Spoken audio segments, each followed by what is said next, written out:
সামনে এই 15ই আগস্টের পরে কিন্তু জনগণনার জন্য আপনার বাড়িতে সার্ভের লোক আসবে। আর এই সার্ভের সময় আপনি যদি এই 5টা ভুল করেন তাহলে এই ভুলগুলি 10 বছর সংশোধন করতে পারবেন না, যার কারণে আপনাকে অনেক হয়রান হতে পারে। খুব শীঘ্রই জনগণনা শুরু হতে চলেছে। তবে কি সেই 5টা ভুল? এই 5টা ভুল সম্পর্কে আপনারা আগে থেকে জেনে রাখুন এবং জনগণনার জন্য সার্ভের লোক আপনার বাড়িতে আসার সঙ্গে সঙ্গে এই 5টা ভুল সংশোধন করে নিন এবং তাদেরকে এই বিষয়গুলি বলে দিন, তাহলে আপনার আর কোনো ভুল থাকবে না। নাম্বার 1, বাড়ির নম্বর। আপনি বাড়ির নম্বর কোথায় পাবেন? বাড়ির নম্বর পাবেন ভোটার লিস্টে।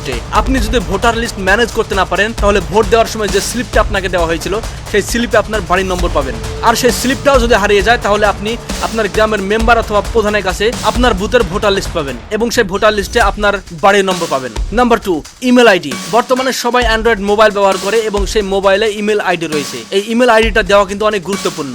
এই ইমেল আইডিটা যদি আপনারা উল্লেখ করতে পারেন তাহলে কিন্তু ভবিষ্যতে কোনো সমস্যা হবে না। বিভিন্ন ওটিপি সংক্রান্ত বিষয়বস্তু কিন্তু মাঝে মধ্যে ইমেলে চলে আসে, তাই ইমেল নম্বরটা আগে থেকে বসে রাখতে পারলে সেই সমস্যার সম্মুখীন হতে হবে না। নাম্বার 3, ফোন নম্বর। আপনাকে এমনই একটা মোবাইল নম্বর ব্যবহার করতে হবে যে মোবাইল নম্বরটি আপনি আগামী 10 বছরেও পরিবর্তন করবেন না। সেই মোবাইল নম্বরটি আপনি সেই সময় উল্লেখ করবেন। নাম্বার 4, আপনার পরিবারে কতজন দম্পতি থাকে। যদি আপনাদের যৌথ ফ্যামিলি হয় আর যদি আপনাদের সেই যৌথ ফ্যামিলির রান্না একটাই হাঁড়িতে হয় তাহলে সেখানে একটাই ফ্যামিলির উল্লেখ করতে হবে। আর যদি আপনারা একসঙ্গে বসবাস করেন কিন্তু রান্না আলাদা করেন তাহলে কিন্তু সেই জনগণনা দম্পতির হিসাবে আলাদা আলাদাভাবে হবে। এটা কিন্তু খুবই গুরুত্বপূর্ণ বিষয়। আমাদের সকলের কর্তব্য এই জনগণনাটি সঠিকভাবে করা এবং ভুলভাল তথ্য যাতে না ওঠে সেদিকে নজর রাখা। তার জন্য এই সচেতনমূলক ভিডিওটি আপনার বন্ধু পরিবার সকলের কাছে শেয়ার করুন।